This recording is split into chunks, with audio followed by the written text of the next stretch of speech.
Akala niya siya ang reyna dahil asawa raw siya ng asawa ko. Nang sabuyan niya akong mamahaling alak, hindi ako nagalit. Ngumiti lang ako ng malamig at tinawagan ang tunay na nagmamay-ari ng restauran na walang iba kundi ang asawa ko rin para ipalinis ang kalat na ginawa ngang bago niyang asawa. Bago magsimula ang kwento, mangyari po lamang na i-comment sa ibaba kung saang probinsya o lungsod kayo nanonood.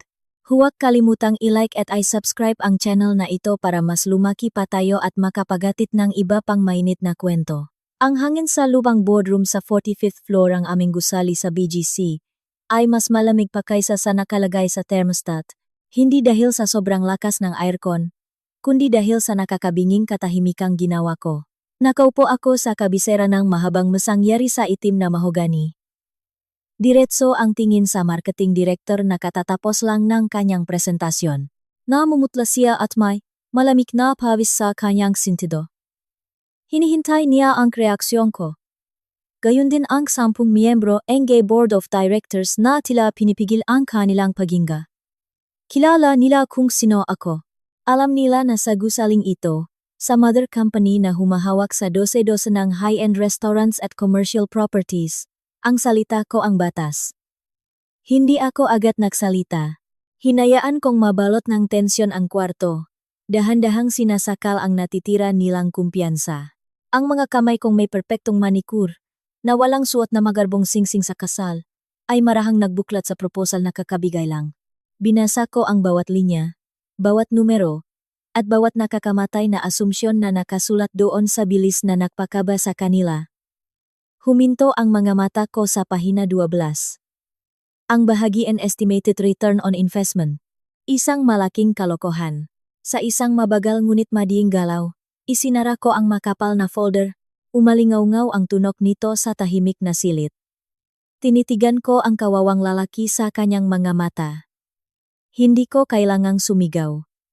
Ang taong may hawak ang kapangyarihan ay hindi kailanman kailangang magtaas ang boses.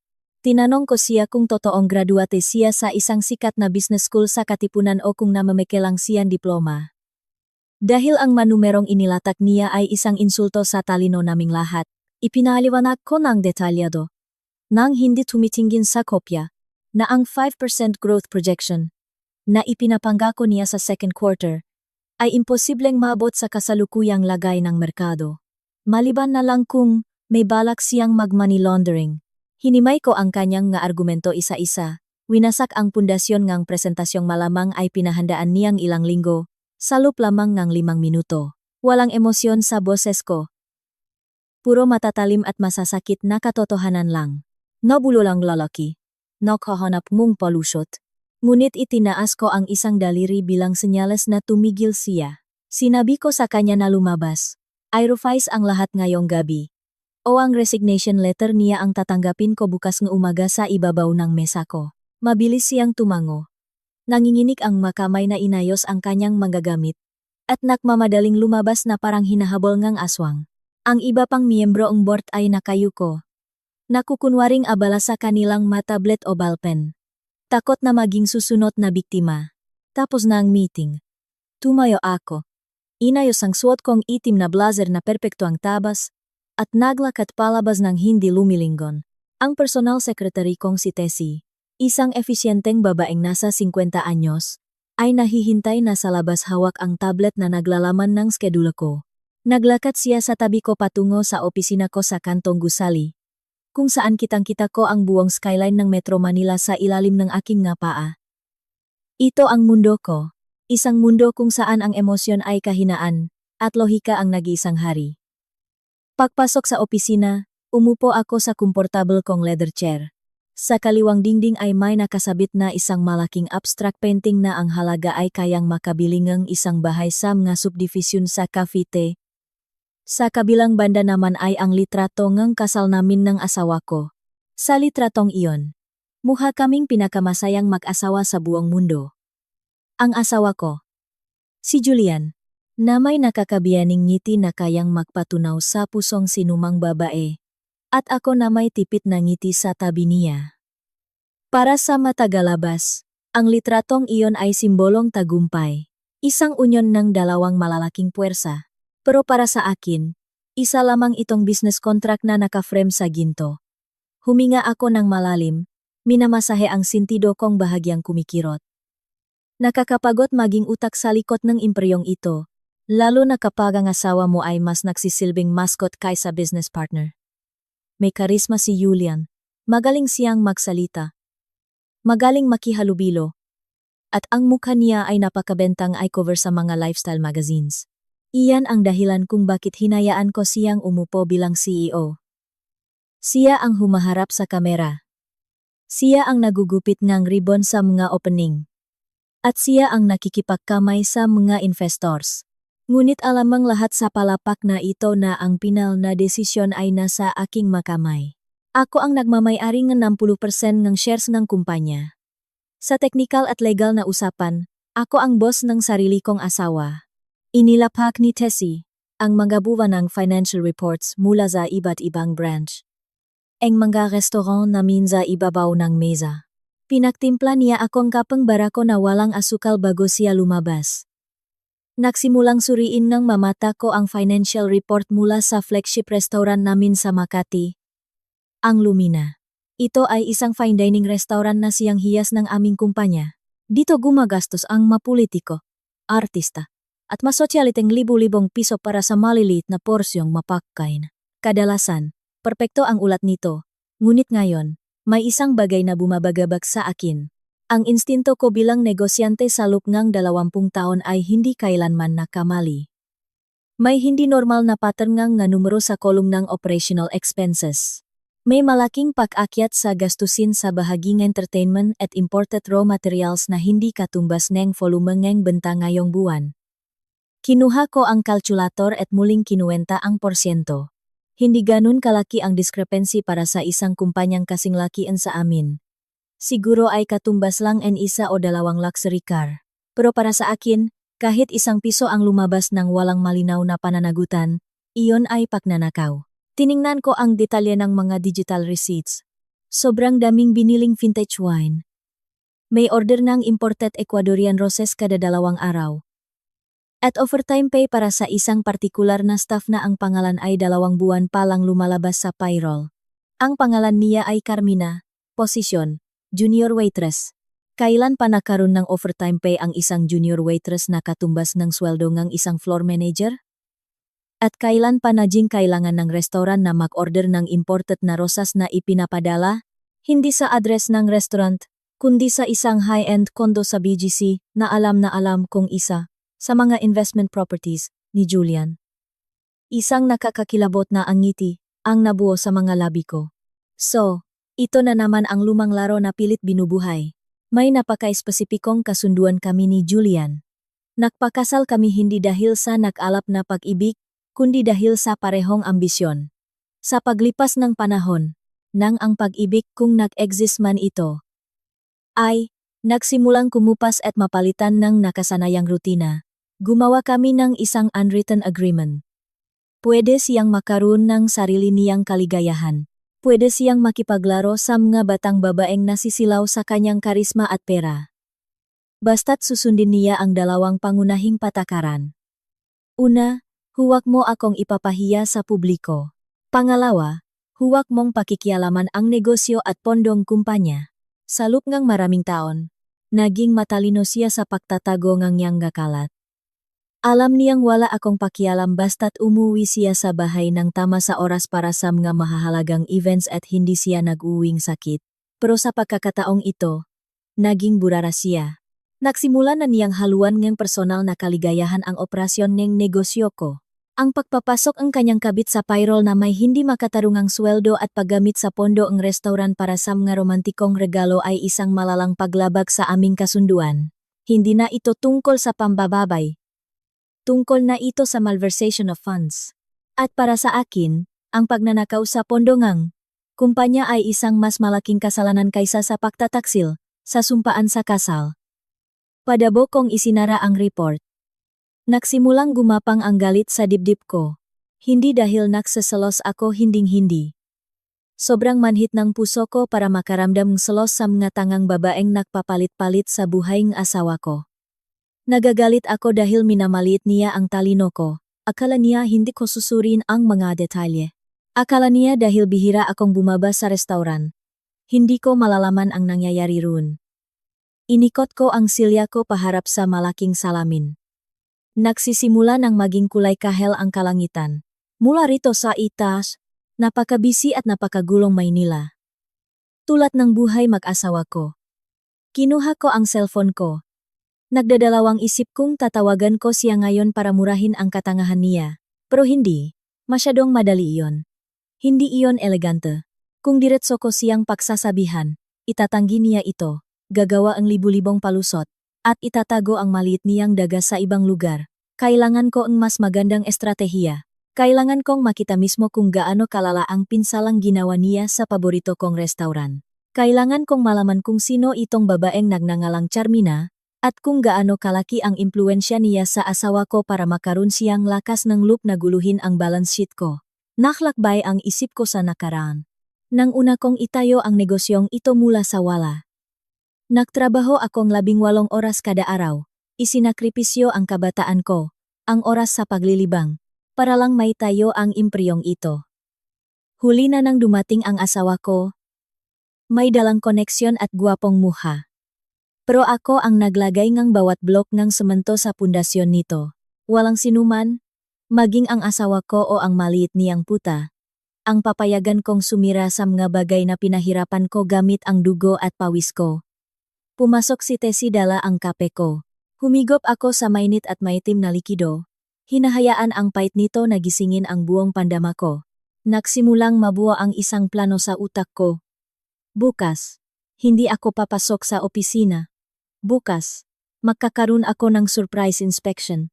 Hindi bilang majority shareholder na darating sakay ng marangyang sasakyan at may mga bodyguard, kundi bilang isang ordinaryong customer. Gusto kong makita ang tunay na muhang serbisyo ang restauran na iyon na walang halong kaplastikan na karaniwang sinusuot nila kapag alam nilang nandiyan ang big boss. Titiknan ko kung anong klaseng investment ang inaalagaan ng asawa ko roon. At kung mapatunayang nakakasama ang babaeng iyon sa negosyo ko. Hindi ko lang siya aalisin. Sisiguraduhin kong magsisisi siyang nakialam siya sa pag-ari ko. Tiningnan kong muli ang litratong kasal sa dingding.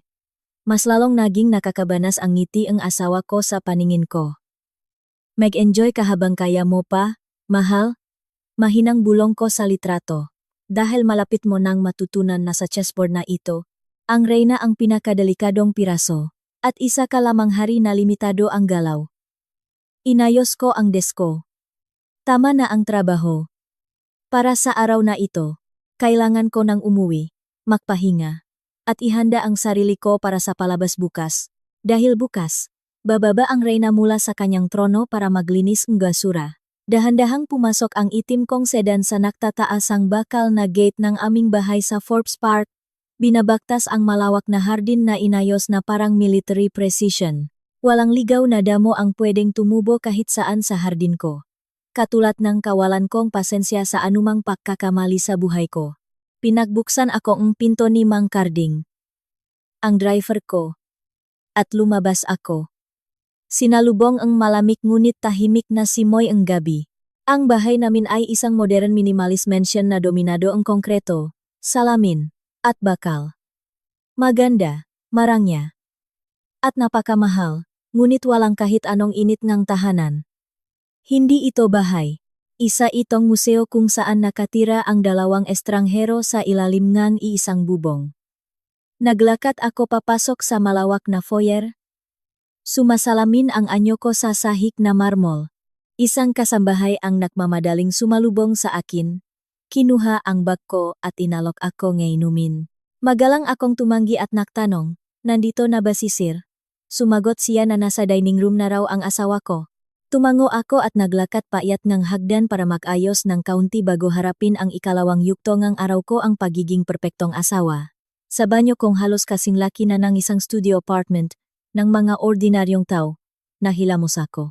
Ang malamig na tubig ay nagbigay ginhawa sa pagod kong balat. Tinitigan ko ang sarili ko sa salamin. Sa edad na 45, napakaganda pa rin ng kondisyon ko. Banat ang balat ko dahil sa mamahaling skincare. Matalim ang mga mata ko na nagpapahiwating talino, at tuwid ang tindi ko. Hindi ako patatalo sa mas nakababatang babay diyan. Kaya lang. Ang ganda ko ay uringang gandang nakakaintimidate. Hindi ang gandang nang aakit. Nagpalit ako ang komportableng silk na pambahay na bagaman kaswal ay napaka-elegante pa rin. Sa bahay na ito, kahit pambahay ay dapat mukhang mayaman. Bumaba ako sa dining room. Nakaupo si Julian sa dulong mahabang mesa na kayang paupuin ang 12 tao. Abala siya sa kanyang cellphone. Ngumingiti-ngiti habang nagbabasa ngang mensahe. Nang maramdaman niya ang presensya ko, biglang nawala ang ngiting iyon, pinalitan ngang isang sanay na magalang na ekspresyon. Ibinaba niya ang cellphone sa mesa na nakadapa ang screen. Isang klasikong galaw ng taong may itinatago. Kumain kami sa gitna ng katahimikang binabasak lamang ng tunong kutsara at tinidor na tumatama sa porselanang plato. Wagyu steak na may roasted vegetables ang dinner namin. Pepekto itong niluto ng personal chef namin. Napakasarap sana. Pero nawalan na ako nga namula nang makita ko ang financial report kaninang hapon. Hiniwa ko ang karne sa maliliit na piraso. Dahan-dahang nginunguya habang inoobserbahan ang lalaking nasa harap ko. Mukha siyang balisa. Tinanggal na niya ang kanyang suit jacket at bukas ang unang butones ng polo niya na nagpapakita ng bahagya ng kanyang malapat na dibdib. Guwapo siya. Inaamin ko iyon, ang mauban na nagsisimulang tumubo. Sa gilid ng buhok niya ay mas nagdagdag pa sa karisma niya. Hindi nakapagtataka na ang isang batang tulad ni Charmina ay mababaliw sa kanya. Pero para sa akin, para siyang isang librong paulit-ulit ko nang nabasa. Nakakabagot at napakadaling hulaan ngang plot. Sa wakas, binasak niya ang katahimikan. Tumikhim siya ng mahina at nagtanong, "Kumusta ang araw mo sa opisina?" Sinagot ko siya ng maikli. Standard na sagot na kontrolado ang lahat at stable ang profit para sa quarter na ito. Sadyang hindi ko binanggit ang nadiskubre ko. Gusto kong makita kung may lakas siyang loop na siya mismo ang mag-open ng topic. At tama nga ako. Matapos ang ilang walang kwentang usapan tungkol sa panahon at malayo pang plano para sa bakasyon, pumasok na siya sa punto. Gamit ang pinakakaswal na tono ng boses na kaya niya, sinabi niya na naisip niyang magkaroon ng salary restructuring para sa ilang key staff sa Lumina. Ikinatwiran niyang tumitindi ang kompetisyon sa culinary industry at kailangan nating magbigay ng mas malaking incentives para hindi piratahin ng makakumpetensya ang mga empleyado natin. Bahagyang tumaas ang kaliwang kilay ko. Sa teorya, may katuturan ang argumento niya, pero alam na alam ko kung saan papunta ang usapang ito. Tinanong ko siya kung aling departamento ang tinutukoy niya. Medyo naging kabado siya habang pinaikot ang wine glass niya. Binanggit niya ang ilang managerial positions bago mabilis. Naisiningit ang mungkahi na itaas ang salary ceiling para sa mga front of house staff na may magandang performance, lalo na raw sa mga may potensyal na maging muhang restaurant. May lakas pa siyang loop na sabihing, may isang bagong waitress na napakagaling at kailangan neting alagaang mabuti. Dahan-dahan kong ibinaba ang tinidor ko at tinitigan siya. Nakakabilib talaga ang tapangang lalaking ito. Humihingi siya ngang permiso sa akin ang legal na asawa niya at majority shareholder para taasan ang sweldo ngabit niya gamit ang perangang kumpanya namin. Iniisip ba niyang ganon ako katanga? O masyado na siyang lasing sa libog kaya naging mapurol na ang lohika niya? Sa isang kalmadong boses, tinanong ko kung sino ang pangalan ng magaling na empleyadong iyon. Binanggit niya ang pangalang Carmina, medyo nautal. Sabi niya, masipag, mabilis kumilos, at gusto raw ngang maraming customer si Carmina. Ngumiti ako ng tipit, isang ngiting hindi umabot sa mga mata ko. Sa luplup ko, tumatawa ako. Gusto ngang customer. O gusto mo? Tinapok ko ang ideya niya. Sinabi ko sa kanya na malinaw ang HR policy ng kumpanya batay sa batas at patakaran natin.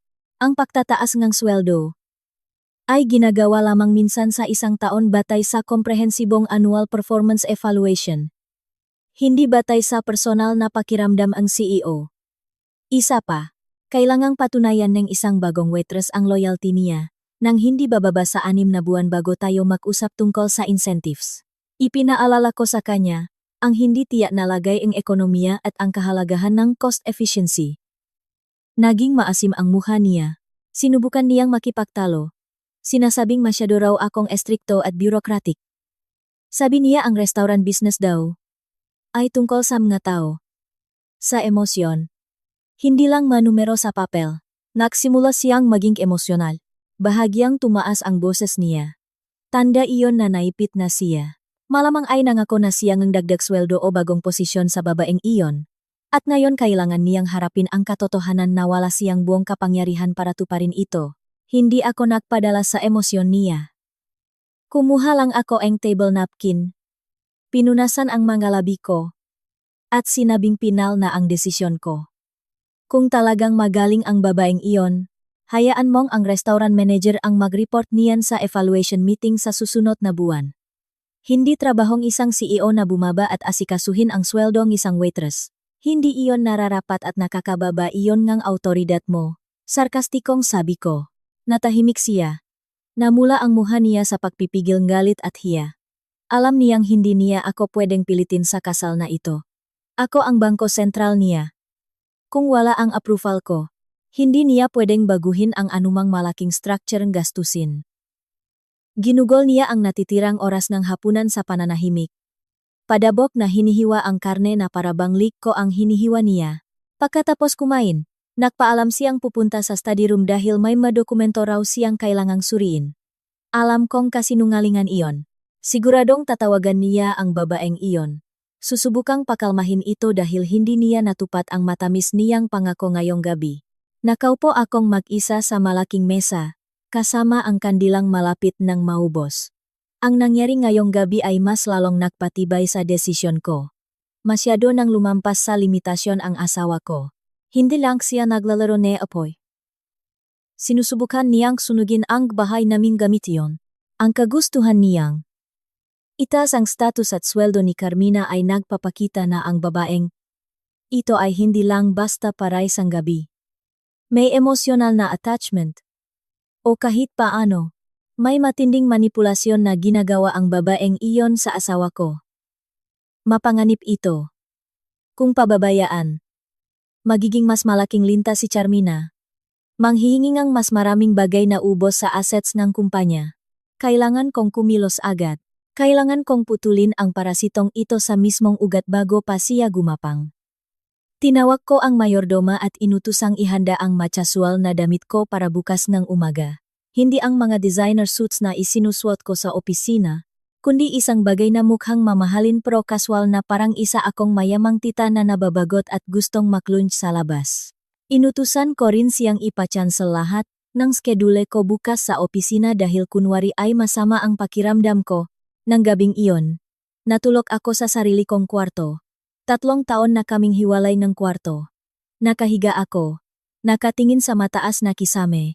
Iniisip ang mamangyayari bukas. Pupunta ako sa restaurant ng walang pasabi.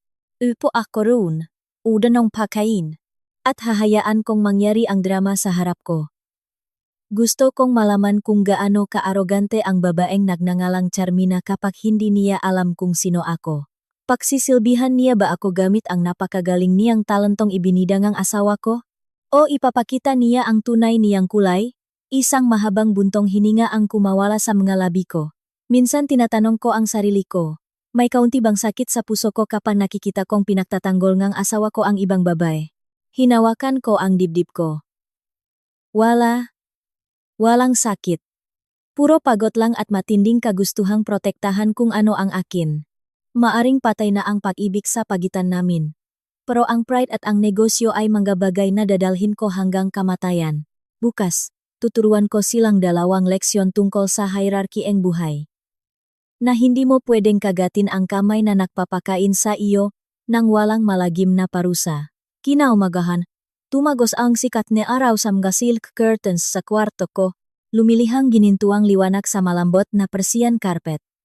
Ngunit ang init na iyon ay hindi kayang tunawin ang yelong bumalot sa puso ko mula pa kagabi. Tumayo ako sa harap na walk-in closet ko na kasing laki na ng isang butik sa Paris. Kadalasan, kukunin agad ng kamay ko ang isang itim o dark blue na blazer. Iyon ang baluti ko para sa giyera sa boardroom.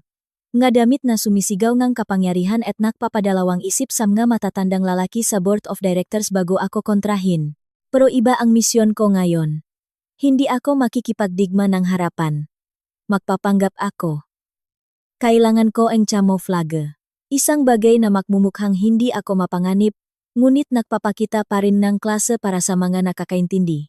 Hinanap ng mga mata ko ang tamang damit at tumigil sa isang bag na silk blouse mula sa isang sikat na Italian fashion house na kilala sa konseptong white luxury. Walang naglalakihang logo na mukhang jologs. Ipinareho ko ito sa makatukmang chulotes at flat shoes na gawa sa balat ng usa na ang halaga ay katumbas na ang isang taong upa sa apartment sa probinsya. Sa harap ng salamin, pinakmasdan ko ang sarili ko. Nang walang matapang na eye makeup at mapulang lipstick na signature look ko, mukha akong mas mabait. Ang buhok kong madalas ay nakapusot ng mahigpit, ngayoy hinayaan kong nakalugay ng may natural na alon. Mukha akong asawangang politiko na boret o kaya mayamang biyuda na uubusin ang araw sa pak-shopping at pakmamahjong kasama ang maamigas. Perpekto. Ito ang tamang maskara para makita ang tunay na muhangang sarili kong negosyo. Bumaba ako.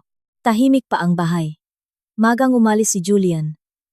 May breakfast meeting daw siya kasama ang mga potential investors. Alam kong palusot lang iyon. Baka pinuntahan niya ang investment niyang hindi nakakuha ang inkrise sa sweldo kagabi para amuin. Tinawag ko si Mang Carding.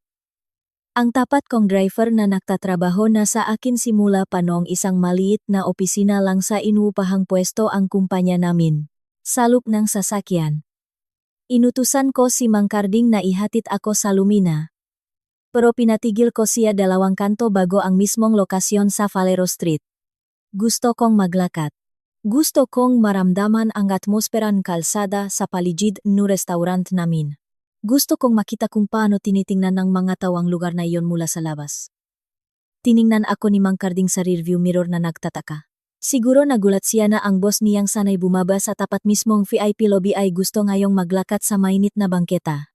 Pero matagal na siyang nagtatrabaho sa akin para malaman na hindi siya dapat magtanong. Pakababa ko. Sinalubong agad ako ang init ng Maynila. Nagsuot ako ang malaking sunglasses na tumakip sa kalahati ang muha ko. Mabagal ang lakat ko. Ninanamnam ang bagong papel bilang observer. Mula sa malayo. Napakagarang restaurant. Ang colonial style na gusaling nirenovate namin 3 taon na ang nakakaraan ay nakatayo ng may pagmamalaki sa pinakamatratikong kanto. Kumikinang ang puting fasada. At ang pangalang Lumina na gawa sa pinakintap na tanso ay sumasalamin sa liwanag ng araw. Ito ang pride ko. Ang konsepto nito, ang menu, maging ang interior design lahat iyan ay galing sa utak ko. Pumunta lang ang asawa ko noong opening para gumupit ng ribbon at ngumiti sa kamera. Naglakat ako papalapit sa entrance. Isang maayos na gwardiya ang nagbukas ng pinto sabay yuko ng magalang. Sumalubong sa akin ang malamig na hangin na amoy lavender at toasted bread. Amoy ng pera. Maraming tao sa restaurant para sa oras ng lunch ng isang karaniwang araw. Ang tunog nga tinidor, mahihinang tawanan, at instrumental jazz music na nakalo-volume ay lumilihang ang simponya ng tagumpay. Sa unang tingin, tila perpekto ang lahat. Pero nagsimulang mapansin ng mga sanay kong mata ang mga maliliit na lamat na hindi nakikita ng ordinaryong tao. May manipis na alikabok sa frame ng painting malapit sa pinto. Isa sa mga waiter ay naglalakat ng medyo nakakuba. Nakalabas pa ng kaunti ang polonia sa pantalon. Sa receptionist desk, ang babaeng nakatokang bumati ay abala sa pakikipagkwentuhan sa kasama niya habang tumatawa, hinayaang makring ang telepono ng 3 beses bago sagutin. Mga maliliit na bagay. Walang kwenta sa karamihan. Pero para sa akin, ito ay mga sintomas ng sakit. Lumuluwag na ang disiplina, bumabagsak na ang kalidad. Lumapit ako sa desk ng receptionist. Nilingon niya rin ako sa wakas matapos ibaba ang telepono. Matamis ang ngiti niya, pero hindi nakapokus sa akin ang nga mata niya. Tinanong niya kung may reservation ako. Umiling ako. Kumunot ang no niya, na parang ang pagdating ko ng walang abiso ay isang malaking abala. Kahit na nakikita ko na may 5 bakanteng lamesa sa main dining area. Matapos siyang makunwaring nagche-check sa reservation book ng 1 buong minuto isang lumang taktika para makmukhang eksklusibo at puno ang restaurant inihatid niya ako sa isang mesa malapit sa bintana. Maganda ang pwesto. mula rito. Halos buong area ay nakikita ko. Kasama na ang pinto papuntang kusina at ang hagdan paakyat sa VIP area sa second floor. Umupo ako at inilapak ang bag ko sa kabilang upuan. Agad na inikot ng mga mata ko ang kwarto, at doon ko siya nakita. Ang asawa ko, kabababa lang niya mula sa second floor. Tumatawang kasama ang isang grupo ngang lalaking nakasuit. Muha siyang napakakarismatiko, punong-punong ang buhay. Tinapik niya ang balikat ng isa sa mga bisita niya at sumunyas sa waiter na magdala ng kung ano. Malamang libreng wine bilang special service ng may-ari. Bumaliktad ang sikmura ko hindi dahil sa pag-ibig, kundi dahil sa pandidiri. Nagpa-play acting siyang parang isang mabait na hari gamit ang pera ko. Habang hindi niya alam na sa likod ng entablado, inaanay na ang pundasyon ng kaharian niya dahil sa inaalagaan niyang peste. Hindi niya ako nakita. Siyempre hindi. Masyado siyang abala sa pagiging center of attraction.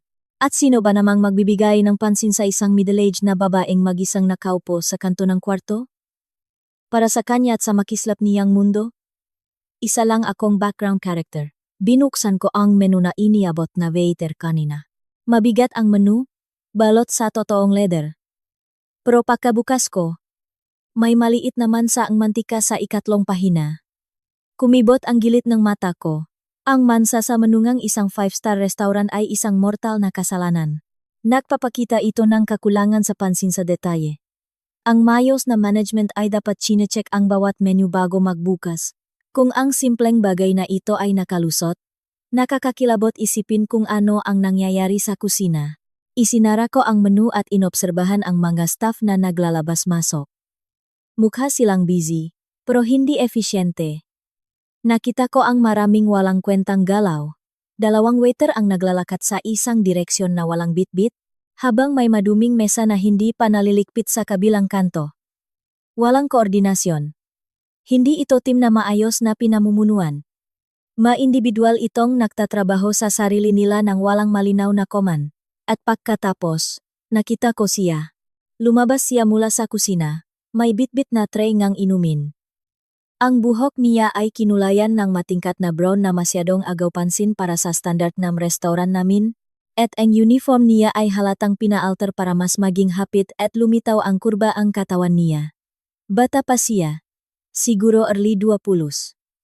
Maganda ang mukha na may medyo makapal na makeup, may aurang ang kartehan sa paraan ng paglalakat niya.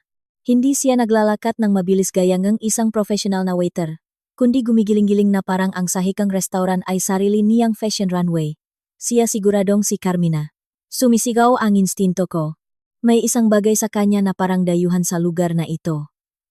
Wala siyang takot o respeto na karaniwang makikita sa isang rank and file na empleyado. Nang dumaan siya sa harap ng floor manager na si Nestor, hindi man lang siya yumuko o bumati. Sa halip, ang manager pa ang bahagyang umiwas para bigyan siya ng daan. Nakakabilib. Ang hierarchy sa lugar na ito ay baliktad na. Ang kabit ng boss ay mas mataas pa pala ang ranggo kaysa sa operations manager. Inobserbahan ko siyang magserve sa mesa sa tapat ko. Nakangiti siya ng pagkatamis-tamis sa lalaking customer, pero biglang naging blanko ang mukha niya nang humingi extra sauce ang babaeng kasama nito, bastos ang body language niya. Ibinaba niya ang baso ng padabo sa ibabaw ng mesa. Walang finesse. Walang hospitality. Unti-unting kumukulo ang dugo ko. Itinayo ang restaurant na ito sa pilosopiyang ang customer ay hari, na ang bawat platong inilalabas ay obra maestra, at ang bawat interaksyon ay isang karanasan.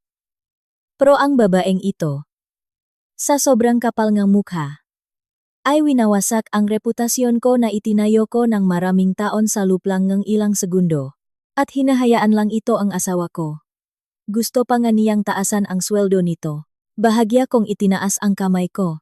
Sumasenyas na tinatawag ko siya. Saktong papunta si Carmina sa direksyon ko matapos asikasuhin ang kabilang mesa. Nakita niya ang kamay ko. Nakatinginan kami saglit. Nakita ko ang pag-ikot ng mga mata niya. Napakabilis, napakanipis, pero nakita ko. Hindi siya lumapit agad. Nagpanggap muna siyang nag-ayos ng table napkin sa kalapit na bakanteng mesa. Nag-aksay ang oras. Ipinapakita sa akin na siya ang may hawak ng oras niya, hindi ako. Hinga ng malalim, Isolde. Kalma.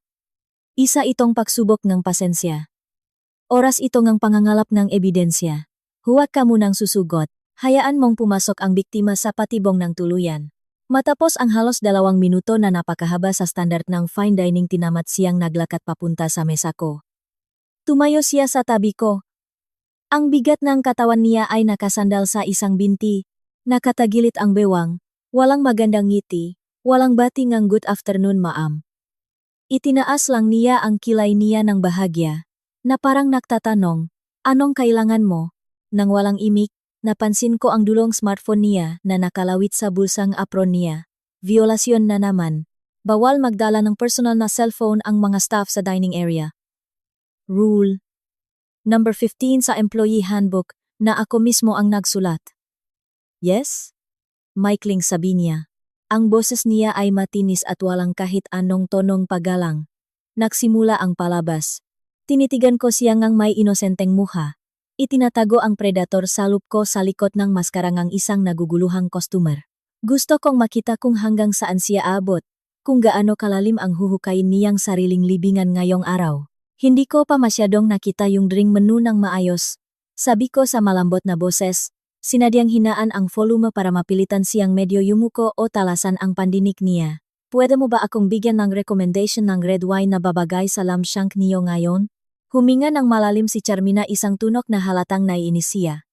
Hindi siya yumuko. Tiningnan pa muna niya ang mga kuko niyang nakulayan ng mapulang nail polish. Violation ng hygiene rule ha Sean. Bago niya ako tiningnan ng may pagmamalit. Marami kaming wine dito. Ma'am. Tamat niyang sagot. Padabok niyang kinuha ang drink menu sa mesa at binuklat ito ng walang pakialam. Depende po sa budget niyo. Kung gusto niyo ang ordinaryo lang, may cheap house wine kami. Isang baso. PHP 500 lang. Dinidiinan niya ang salitang cheap. Tonong ginagamit ng mga sales lady sa luxury boutique kapag mukhang walang pambili ang pumasok. Pino-profile niya ako base sa suot ko. Akala niya dahil wala akong suot na diamanteng kasing laking ang Holland. O hindi ako bitbit ang bag na may logo na kasing laking ang plato. Isa akong taong kailangang mag-alala sa presyo ng isang basong alak. Ngumiti ako ng tipid. Pinipigilang tumawa sa harap ng mukha niyang tanga. Hindi ko tinatanong ang presyo, miss. Ang tinatanong ko ay tungkol sa pairing. Anong flavor profile ang pinakababagay sa lamb niyo ngayon? Halatang naguluhan si Charmina. Malinaw na wala siyang alam sa produkto. Ang isang waiter sa restaurant na kasing uri ng Lumina ay dapat dumaan sa 2 linggong intensive training tungkol sa wine pairing bago payagang humarap sa bisita. Ang katotohanang nakatayo siya rito na walang laman ang utak ay nagpapatunay na nilaktawan niya ang lahat ng prosesong iyon dahil sa proteksyon ng asawa ko. Basta Ret, mabilis na sagot niya. Sinusubukang takpan ang kamangmangan niyang pagiging agresibo. Tinuro niya ang kahit anong pangalan sa menu. Cabernet Sauvignon. Ito ang pinakamabenta. Mga mayayaman, ito usually ina-order. Ginamit niya na naman ang rich people card. Na parang iyon lang ang basehan ng kalidad. Masyadong bata ang vintage ng Cabernet na yan. Mahinang pagtatama ko. Binabasa ang taon sa menu. Masyadong mataas ang acidity niyan para sa malapot na rosemary sauce ng lem. Paano yung merlot sa kabilang pahina? Chateau Petrus? Nang marinig niya ang pangalan ng mamahaling wine. Bahagyang lumaki ang mata ni Carmina. Tiningnan niya ako mula ulo hanggang paa. Tinatansa ako. Siguro iniisip niya nakmamarunong lang ako. O baka inisip niya nangangarap akong uminom ng alak na ang presyo kada bote ay kayang bumuhay sa luho niya ng 1 buwan. Ang mahal kaya niyan. Maham, pang-iinsulto niya, hindi na itinatago ang paano niya. Naghalukip-kip siya, isang napaka-defensive at bastos na posture. Sure kayong kyan ang orderin niyo. Hindi kami nagbebenta per glass niyan. Isang buong pote dapat. Baka mamaya paglabas niebil. Magulat kayo tapos magrereklamo kayo sa cashier. Kumulo ang dugo ko. Hindi dahil sa galit, kundi dahil sa pakamangha. Ang yabangang babaeng ito ay napakadalisay. Walang filter. Pakiramdam niya ay sobrang ligtas niya. Na hindi siya pwedeng galawin, hanggang sa nakalimutan niya na, ang basic trabaho niya ay mag-serve. Hindi niya ako tinitingnan bilang customer na nakdadalaeng kita sa restauran at pambayad sa sweldo niya. Tinitingnan niya ako bilang isang abala, bilang isang taong hindi niya ka-level. Nakakatawa. Lalo na't ang sweldong natatanggap niya buwan-buwan ay nanggagaling sa pirma ko sa tsekeeng kumpanya. Kaya ko yang bayaran. Kalmadong sagot ko. Tinitigan siya ang diretso sa mata. Pakidalhan ako ang isang bote. At siguraduhin mong tama ang temperature. 16 degrees Celsius. Huwag masyadong malamig. Suminghal si Charmina. Oo na. Daming ebas. Pabulong niyang sabi nang tumalikot siya. Akala niya hindi ko narinig. Napakatalas pang pandinig ko, ineng. At mas matalas ang memorya ko. Naglakad siya papunta sa bar. Todo kembot ang balakang. Nakita ko siyang kumakausap sa bartender.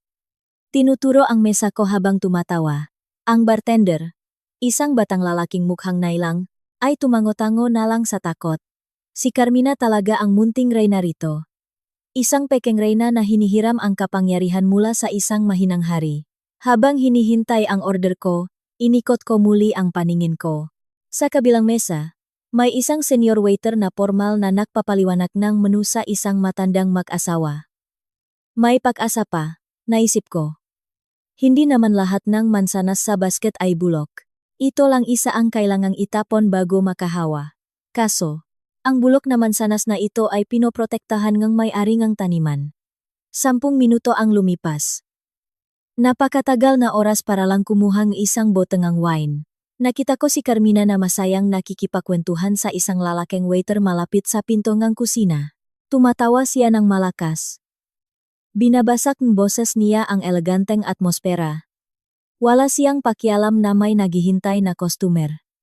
Sa wakas, lumapit siya bitbit ang boteng merlot at isang crystal glass. Ibinaba niya ang baso ng padabok. Ang tunong salamin na tumama sa marmol na mesa ay nagpakunot ng nuko. Kapak nabasak ang basong iyon.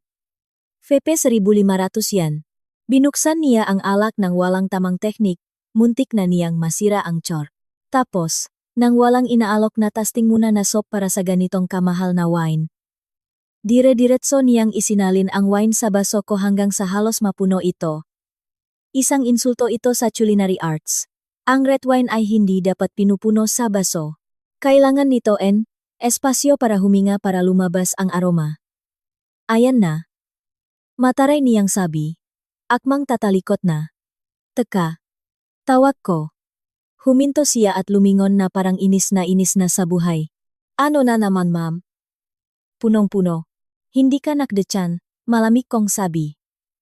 Ang vintage na ganito katanda ay kailangang idetyan ng kahit 20 minutes para humiwalay ang sediments at bumuka ang lasa, at masyado mong pinuno ang baso.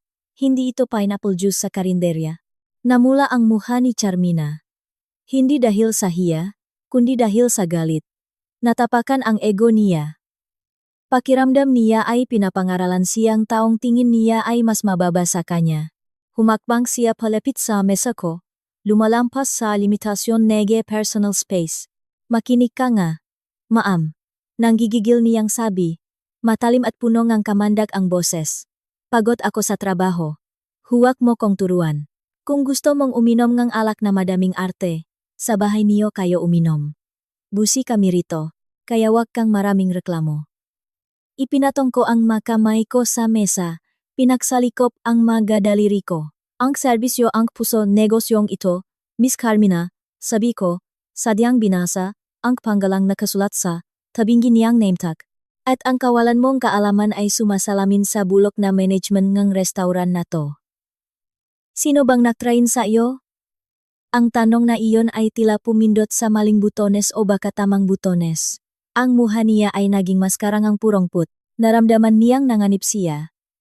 At parang isang hayop na nasukol. Pinili niyang umatake. Huwag mong isali ang management dito. Sigaw niya. Sapat ang lakas para mapalingon ang ilang kalapit na mesa. Hindi mo ko kilala. Akala mo porke nakapasok ka rito at nakapag-order ng isang bote, pwede ka nang umastang boss? Pwede kitang ipareklamo sa security dahil hinaharas mo yung staff. Ipapareklamo ako. Tanong ko, may bahid ng pakaaliw na hindi ko maitago. Sa anong dahilan? Dahil humingi ako ng standard na serbisyo na nararapat sa presyong ibinabayad ko. Dahil ang arte-arte mo. Sigaw niya, nawawalan na ne kontrol sa emosyon niya. Hinawakan niya ang bukas na bote ng alak sa mesa, nanginginig ang mga kamay sa galit. Kayo kasing nga feeling mayaman. Puro kayo reklamo. May konting pralangkala mo kung sino na. Para sabihin ko sa'yo, ang asawa ko. Tumigil siya saglit. Tila pinag-isipan kung ilalabas niya ba ang barahan niya. Pagkatapos, na may nakakakilabot at aroganteng ngiti, itinuloy niya. Ang asawa ko ang ari nga lugar na to. Si Julian. Kaya kung sabihin kong lumabas ka, lalabas ka. Tahimik. Isang nakakapanindig balahibang katahimikan ang bumalot sa tatlong mesa na nakapaligid sa amin. Ang ibang customer na kanina'y nakukunwaring walang naririnig ay lantaran na ngayong nakatingin sa amin. Ang pahayag na iyon ay napakabastos, napakatanga, at napakadelikado. Inangkin niya lang naman ang asawa ko sa isang pampublikong lugar, sa harap ng mga customer, at ginamit pa ang pangalan nito para makpalayas ng tao. Tinitigan ko siya ng may malalim na awa. Tangang babae, kakapirma niya lang sarili niyang detwaran sa karera niya. Asawa mo? Mahinang tanong ko. Sinisigurado ko lang. Si Julian ang asawa mo. Oh, bakit? Gulat ka? Hamon niya. Nakataas ang baba. Kaya bago ko patawagin ang manager, para ipakaladkad ka sa labas, bayaran mo na yan tapos umalis ka na. Hindi ako gumalaw. Hindi ako kumurap. Tinitigan ko lang siya na may tindi na nakapagpapawala sa aroganteng ngiti niya. Nagsimula siyang makaramdam ng mali. Naramdaman niya ang aurang lumalabas sa akin. Ang aurang nagpapanginig sa mga matataas na direktor ng kumpanya ay unti-unting lumalabas mula sa suot kong casual na damit. Dahil sa kaba niya, naging burara siya. Gusto niyang ipakita ang dominasyon niya. Gusto niyang gumawa ng isang madramang eksena para tapusin ang pagtatalong ito at patunayang siya ang may kapangyarihan. Gumalaw ang kamay niyang may hawak sa ligbotang merlot. Aalis ka ba o hindi? Banta niya. Sabay padabok na ibinaksak ang bote sa mesa. Pero ewan ko kung dahil sa madulas ang kamay niya sa pawis o sinadya niya talaga. Masyadong tumabingi ang bote. Ang mapulang likido ay natapon, bumulwak ng malakas. Dumaloy palabas mula sa bungangangang bote na parang sariwang dugo, at dumiretso sa dibdib ko. Malamig. Basa. Malakit. Sa isang iglap, ang mamahalin kong beige silk blouse ay naging kulay violet. Mabilis na kumala ang likido. Minansahan ang tela. Tumulo pababa sa kulot ko. Hanggang sa saig. Umamoy ang matapang na amoy ng alkohol. Napasigaw sa gulat ang buong restaurant. May narinig akong nalaglak na tinidor. Tila huminto ang oras. Nakatayo lang si Carmina. Nanlalaki ang mga mata sa kung ano ang nangyari. Sa loob ng isang segundo, nakita ko ang takot sa mga mata niya. Pero mabilis umentra ang defense mechanism niya. Hindi siya humingi ng tawad. Sa halip, umatras siya, nagpanggap na biktima, at sumigaw, "Ayan." Binunggo kasi ni Maam yung kamay ko. Tingnan niyo, natapon tuloy. Ang mahal kaya niyan. Nakaupo lang ako ng tahimik sa gitna ng kaguluhan. Tumutulo ang alak mula sa baba ko. Ang isang normal na tao ay sisiga, magagalit, magmumura, o iyak. Pero hindi ako. Nakaramdam akong nakakapanindig balahibong kapayapaan na bumalot sa pagkatao ko. Ito ang casus belli ang rason para magdeklara ng giyera na kanina ko pa hinahanap. Ibinigay niya ito sa akin ng naka-silver platter. Hindi ko na kailangang magpanggap. Tapos na ang palabas. Sa isang sinasadyang mabagal na galaw, kinuha ko ang cloth napkin sa hita ko. Pinunasan ko ang mansa sa muha ko. Inaalis ang tulongang alak na parang alikabok lang. Tapos itinaas ko ang paningging ko. Tinitigan si Carmina na ngayoy namumutla na, pero pilit pa ring nagmamatapang. Ngumiti ako. Isang napakalamig na ngiti. Ngiting isang pating na nakaamoy ng dugo sa tubig. Dinukot ko ang cellphone sa bag ko. Hindi na ako tumingin sa screen nang pindutin ko ang speed dial number 1. Kumunot ang nu ni Carmina. Sino tatawagan mo? Pulis? Sige lang. Ipagtatanggol ako ni Julian. Pumasok ang tawag pagkatapos ng ikalawang ring. Pinindot ko ang loudspeaker icon at inilapak ang cellphone sa masang basa ang alak. Hello, sweetheart. Ang boses ng asawa ko ay malinaw, malakas, at punong-puno ang pekeng pagmamahal. Parang naubusan ang dugo ang mukha ni Charmina. Kilala niya ang boses na yon. Siyempre kilala niya, boses yon ng asawa niya. Umabante ako ng kaunti. Tinitigan ng diretso ang nanginginig na mga mata ni Carmina, at nagsalita sa cellphone ko gamit ang isang kalmado ngunit nakakatakot na boses. Julian, sabi ko, bumaba ka sa ground floor ngayon din. Ang masyadong pabida mong bagong asawa ay kaliligo lang sa akin ng mamahaling merlot. Palagay ko ay may maling pakakaintindi siya kung sino talaga ang may-aring gusaling ito. Ang tunong ibinabang telepono ang umalingaw-ngaw mula sa speakerphone bago bumalot ang matinding katahimikan sa buong lumina. Iyon ang klaseng katahimikan na nakakabigat sa dibdib. Parang sinipsip ang lahat na oksigen sa kwarto. Ang jazz music na kanina'y nakaka-relax ay naging isang nakakabanas na ingay ngayon. Dose-dose ng mga mata ang nakatitik sa mesa namin. Nakalimutan ng mga customer ang mga pagkain nila. Nakalutang sa ere ang matinidor, at ang mabaso ay tumigil sa paglapit sa kanilang mga labi. Parang naging rebulto si Carmina. Nagiba ang kulay ng mukha niya. Mula sa pula ng galit. Naging puting parang katsa. Tiningnan niya ang cellphone na nasa mesa. Tapos ay lumipat ang tingin sa akin na may halong hindi makapaniwala at matinding takot na nagsimulang gumapang sa lalamunan niya. Pero malakas pa rin ang denial. May pambihirang abilidad ang tao na lokohin ang sarili kapag humaharap sa isang katotohanang sobrang nakakakilabot tanggapin. Recording yon. Diba? Nanginginig niyang boses, naghahanap ngang lohikang matatambayan. Tumawa siya ng pilit, na tila hysterikal sa pandinig ko. Oh, recording yon. Gumamit kang prank app. No? Akala mo matatakot mo ko sa pekeng boses ni Julian? Hindi ako sumagot. Hindi ko kailangan. Nakaupo lang ako ng diretso. Hinahayaan ang malakit na merlot na matuyo sa balat ko. Ang lakit at lamig ay totu at nakakadiri. Pero binalewala ko ito.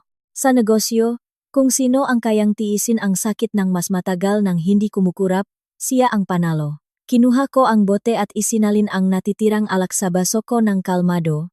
Pinapanut ang pag-ikot ng pulang likido. Mahintay ka lang ng 10 segundo pa. Bulong ko. Mas para sa sarili ko kaysa sa kanya. At tama nga, may narinig kaming nganak mamadaling yabag ng sapatos mula sa kahoy na hagdan sa dulong kwarto.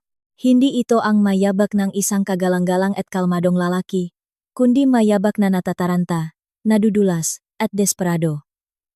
Lalong lumakas ang tunog, palapit ng mabilis, hanggang sa lumitaw si Julian sa bungat ng hagdan. Ang itsura niya ay malayo sa perpektong CEO na nakita ko 10 minuto ang nakakaraan. Tabingi ang nektiya niya. Magulo ang buhok. Na parang sinuklay niya lang gamit. Ang madaliri niya dahil sa matinding stres. At ang mukha niya. Oh, ang mukha na iyon ay isang obra maestra ng purong takot. Kuminang ang malamig na pawis sa noo niya. Ligaw ang mamata niyang inikot ang kwarto. Naghahanap sa pinakmulan ng delubyong tumawag sa kanya. Nang dumapo ang mga mata niya sa mesa ko. Nakita ko ang sandaling tila iniwan ng kaluluwa, niya ang katawan niya. Nakita niya akong nakaupo roon. Basang-basang red wine, may ekspresyong kasing lamig ng yelo. Tapos nakita niya si Charmina na nakatayo sa tabi ko. Hawak ang bote. Sinabi ng eksenang iyon ang lahat ng hindi kailangan ng kahit anong salita. Julian. Sigaw ni Charmina na bumasak sa tensyon. Ang tangang babay. Nang makita niyang dumating ang lover niya, akala niya may backup na siya. Tumakbo siya palapit kay Julian. Ang mukha niya ay bumalik sa aroganteng porma na may halong nakakadiring pag-iinarte. Babe, mabuti nandito ka. Malakas niyang sabi, sinisiguradong marining lahat ang relasyon nila. Kumapit siya sa braso ni Julian na parang naninigas na tuot. Tingnan mo tong baliw na babaeng to. Biglang dumating at gumawa ng gulo. Nagre-reklamo ng walang kwenta. Tapos ngayon nag-angkin na tinawagan ka raw gamit yung prank app niya. Palayasin mo nga to, Bob. Na-stress na ako. Hindi gumalaw si Julian. Tinitigan niya si Charmina na parabang isa itong alien na kakababalang mula Mars. Tapos tumingin ulit siya sa akin. Bahagya kong itinaas ang baso ko sa kanya. Isang cheers na punong-punong pagbabanta. Bitiwan mo ko, sutsot ni Julian. Ang boses niya ay garalgal at mababa pero sapat na para marinig ng mga nasa kalapit na mesa. Kumunot ang nuni Carmina. Naguguluhan. Ha? Julian, hindi mo ba narinig yung sinabing matandang babaeng to bitiwan mo ang braso ko? Tanga, sigaw ni Julian. Napatalon sa gulat si Carmina at nabitiwan ang asawa ko. Pabalang naiwinaksi ni Julian ang kamay ng babae na parang hinawakan siya ng may nakakahawang sakit. Napaatras si Charmina. Nanlalaki ang nga mata. Hindi pa niya nakikita ang ganitong sight ni Julian. Ang side ng isang duwak na sinusubukang isalba ang sarili niyang lig. Wala nang pakialam si Julian kay Carmina. Halos patakbong lumapit siya sa mesa ko.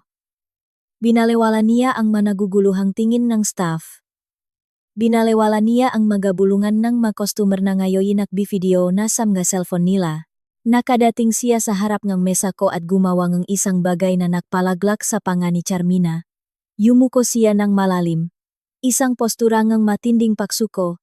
Isolde. Panimula ni Julian. Hinihingal. Mahal. Diyos ko, anong nangyari? Bakit? Bakit basang-basa ka? Akma niyang hahawakan ang balikat ko. Gustong punasan ang mansa. O baka gusto lang siguraduhing toto ako. Pero umatras ako. Iniwasan ang hawak niya. Ang tingin ko ay tila nagpayelo sa kamay niya sa ere. Huwag mo akong hahawakan. Mahinang sabi ko. Kalmado ang boses ko. Salungat na salungat sa gulo sa paligid namin. Madumi ang makamay mo, Julian. Kasing dumi ng management ng restauran mong ito. Napalunok si Julian ng malalim. Lumingon siya kay Charmina na nakatayo paring parang rebulto sa malapit sa hagdan, at saka muling tumingin sa akin. Isolde, hindi. Misunderstanding lang to. Pwede kong ipaliwanag. Si Carmina. Bagong, empleyado lang siya. Siguro hindi pa niya alam ang standard natin. Standard? Matalim kong putol. Dahan-dahan akong tumayo. Tumunok ang silya sa sahig na marmol. Kahit madumi at basa ang damit ko, nakatayo ako ng tuwid. Naglalabas ng aura ng otoridad. Na otomatikong atras kay Julian. Anong klaseng standard ang pumapayag sa isang waitress na bastusin ang customer? Anong standard ang nagpapahintulot na magbuhos ng alak ng walang tamang teknik? At ang pinaka-interesante sa lahat, anong klaseng standard ang nagbibigay? Ngan, karapatan sa isang mababang uring waitress na tawagin ang may-ariin, restaurant na asawa niya, at pagbanta ang ipapa-blacklist ang customer. Ang masalitang iyon ay tumama na parang pisikal na sampal sa mukha ni Julian. Mas namutla siya, kulay abo na.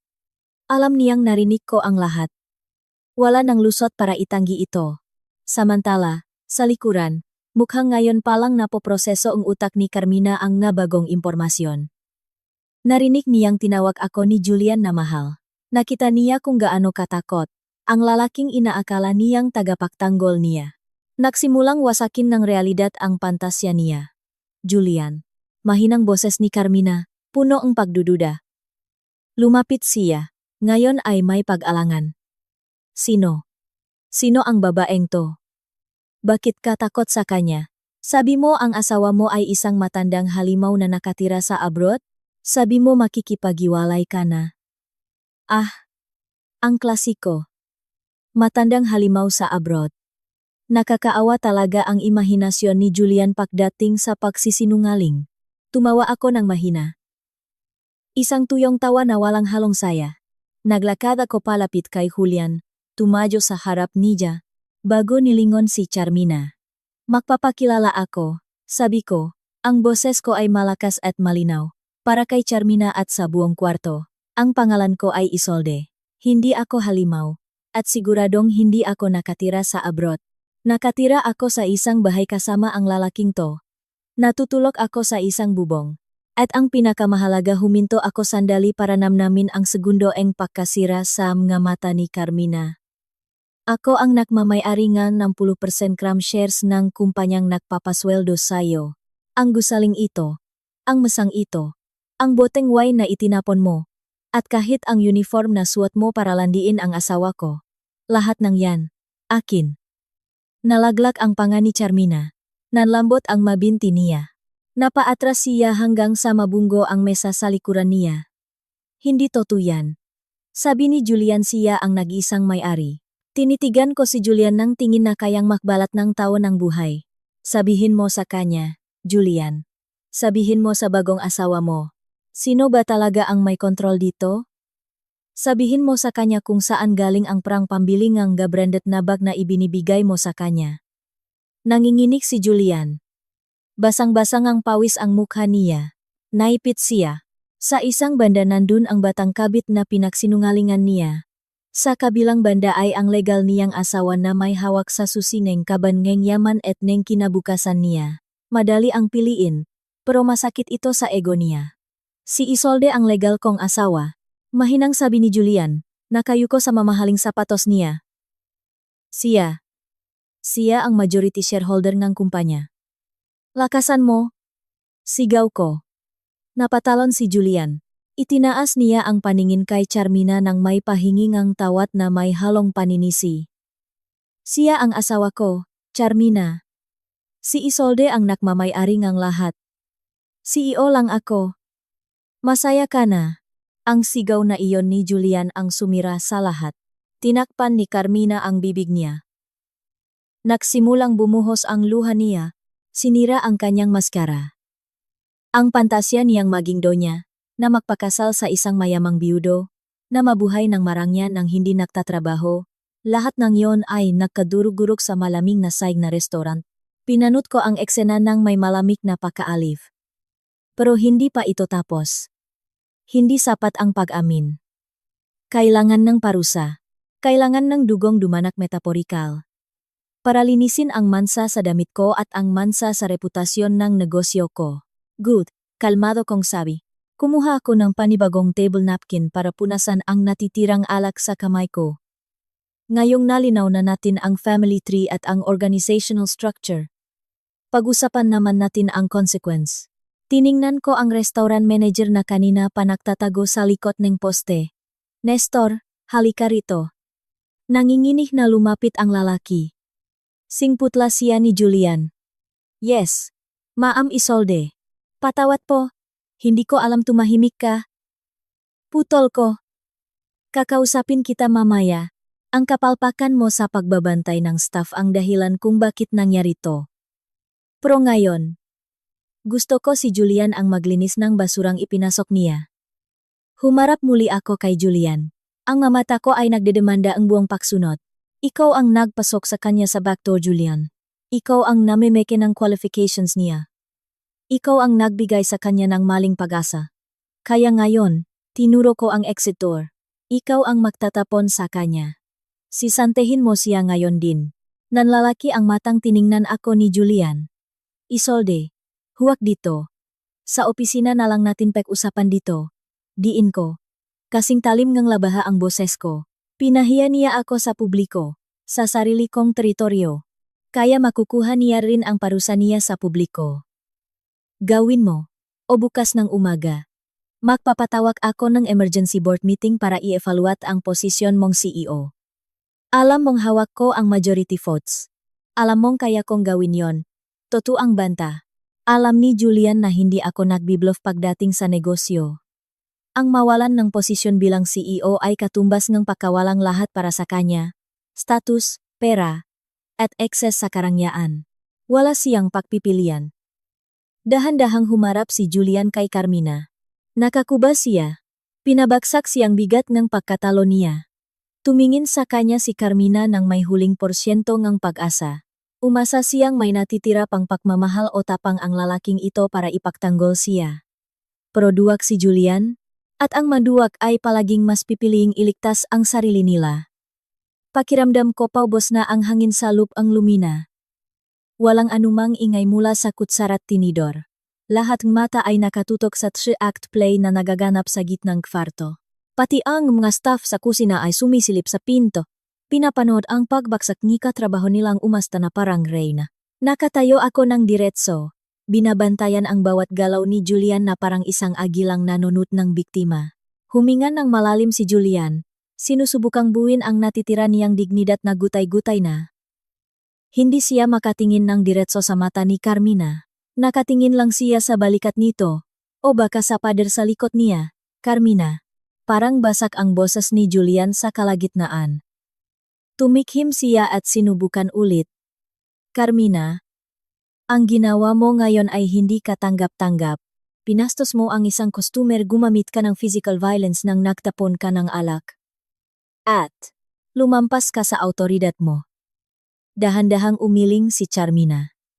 Umiyak ang mga mata niya na ngayoy may tim na dahil sa makeup. Julian, anong sinasabi mo? Nangako kang papakasalan ako. Sabi mo walang kwenta ang babaeng yan, tama na. Mabilis na putol ni Julian. Takot na baka may masabi pa si Carmina tungkol sa mga sikreto nila sa kama sa harap ko at ning lahat. Panik siyang sumulyap sa akin. Pero nanatiling blanko ang ekspresyon ko. Walang kinalaman ang personal na relasyon sa pagiging profesional sa trabaho. Ang ginawa mo kay Ma'am Isolde ay isang grave offense. Kinuyom ni Julian ang mga kamao niya. Nakikita ko ang ugat sa lik niya na bumabakat. Pinapatay niya ang isang bahaging ng sarili niya, ang bahaging nag-enjoy sa pahangang batang babaeng ito. Mula sa segundong ito, tuloy ni Julian, mas nilakasan na ang boses. Pilit na ginagawang matigas. Tanggap na ang pakakasante mo. Kunin mo ang magamit mo at umalis ka na rito. Ngayon din. Nag-echo ang salitang ngayon din sa buong kwarto. Napaatras si Carmina na parang sinampal. Ibinuka niya ang bibig niya. Gustong magprotesta. Gustong sumigaw. Pero walang boses na lumabas. Nanlambot ang mga binti niya at napopo siya sa sahig. Nakakaawang tanawin. Ang babaeng aroganteng humamon sa akin 10 minuto ang nakakaraan ay ngayoy. Nakasalampak sa sahig na parang sirang manika na tinapon ng may-ari. Ang sama mo, Julian. Umiyak na sigaw niya. Sinungaling ka. Ginamit mo lang ako. Umiwas ang tingin si Julian. Hindi niya kayang panoorin. Tumingin siya sa akin. Nagmamakaawa ang mga mata para sa isang approval. Naghihintay ng senyales na nagawa niya ng maayos ang trabaho niya. Ayan na, Isolde. Ginawa ko na. Hayaan na natin ang manager, ang mag-ayos ang natitira. Kulang pa. Malamig kong sabi. Lumaki ang mga mata ni Julian. Ano pa? Sisante na siya. Naglakad ako palakpas kay Julian at tumayo sa harap ni Carmina na umiyak sa sahig. Wala akong naramdamang awa. Ang simpatiya ay isang mamahaling bagay na hindi nararapat ibigay sa taong sumubok na sirain ka. Hindi siya isang inosenteng biktima. Isa siyang aktibong partisipan na nag-enjoy sa arogansya ang kapangyarihan habang hawak niya ito. Umiyak lang siya kasi natalo siya. Hindi dahil nagsisisi siya. Tumayo ka. Utos ko. Tumingala si Carmina. Punong galit ang mga mata. Hindi siya gumalaw. Lumingon ako sa head of security na naka-standby malapit sa pinto. Tulungan niyo siyang tumayo. 2 malalaking guwardiya ang lumapit. Itinayo si Carmina kahit parang walang lakas ang mabinti niya. Tinitigan ko si Carmina sa mismong nga mata. Makinig kang mabuti. Ineng. Baka iniisip mong nawalan ka lang ng trabaho bilang waitress.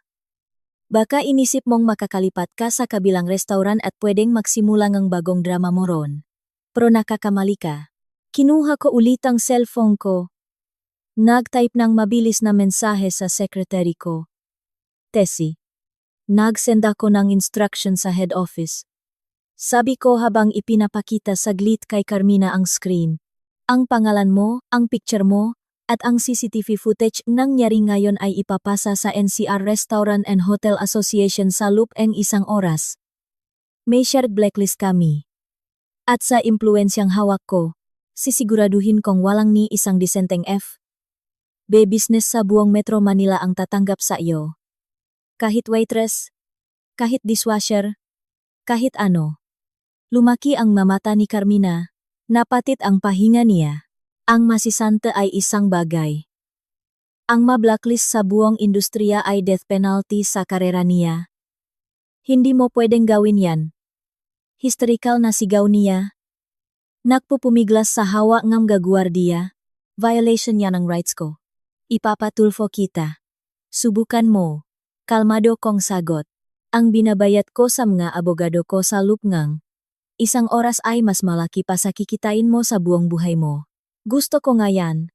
Para makasuhan kita ng physical injury, unjust vexation, at malicious mischief dahil sa pagkasira ng mga gamit dito. Inilapit ko ng kaunti ang mukha ko sa kanya at ibinaba ang boses ko sa isang bulong na kami lang ni Julian ang makakarinig. Ito ang huling leksyon para sayo. Huwag kang maglaro sa ligang hindi mo naiintindihan ang patakaran. Sinubukan mong maging reyna sa pamamagitan ng pag-akit sa hari. Pero nakalimutan mong sa akin ang chessboard na to. Sumanyas ako sa magwardiya. Ilabas niyo siya sa front door. Siguraduhin niyong walang gamit ng kumpanya na madadala. Sumisigaw-sigaw si Carmina habang kinakalatkat palabas. Minumura niya si Julian. Minumura niya ako. Minumura niya ang mundo. Paliit ng paliit ang boses niya hanggang sa tuluyan itong naglaho ng sumara ang malaking glass door. Bumalik ang katahimikan sa kwarto, pero ngayon ay may halong matinding takot. Humarap ako sa mga staff na nakatayo paring parang tuot. Maputla ang mamuha nila. Kasisaksi lang nila sa isang public execution. Nakita nila kung gaano kabilis para sa akin ang wasakin ang sinumang susubok na kalabanin ako. Makinig kayong lahat. Kalmado ngunit autoritatibong sabi ko. Ang nakita niyo ngayon ay halimbawa ng nangyayari kapag nilalabag ang standard. Hindi ko pinapalampas ang pambabastos sa customer, ang kawalan ng profesionalismo, at ang kolusyon sa kumpanya ko. Dumapo ang mata ko sa nanginginig na manager. Nestor, linisin mo ang kalat na to. Palitan mo ang tablecloth. Linisin ang sahig. At siguraduhin mong lahat ng customer na nandito ngayon ay bibigyan ng libreng dessert bilang paumanhin sa abala. At bukas ng alas 8 ng umaga, gusto kong nasa mesa ko ang performance evaluation ng lahat ng staff.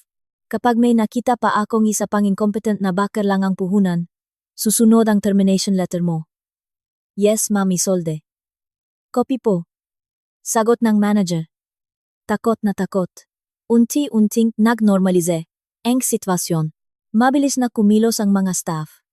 Ngayon ay mas efisyente na. Nagtatrabaho sila ng may productive fear. Nagsimula na ring magbulungan ang mga customer. Pero ngayon, may paganga sa tono nila, hindi pang alipusta. Kinuha ko ang bag ko, na mabuti na lang ay nakaligtas sa alak. Malakit ang pakiramdam ko, mabaho ang damit ko, at pagod na pagod ako, pero nakaramdam ako ng matinding kasiyahan. Lumingon ako kay Julian na nakatayo pa rin na parang estatwa. Mukha siyang wasak.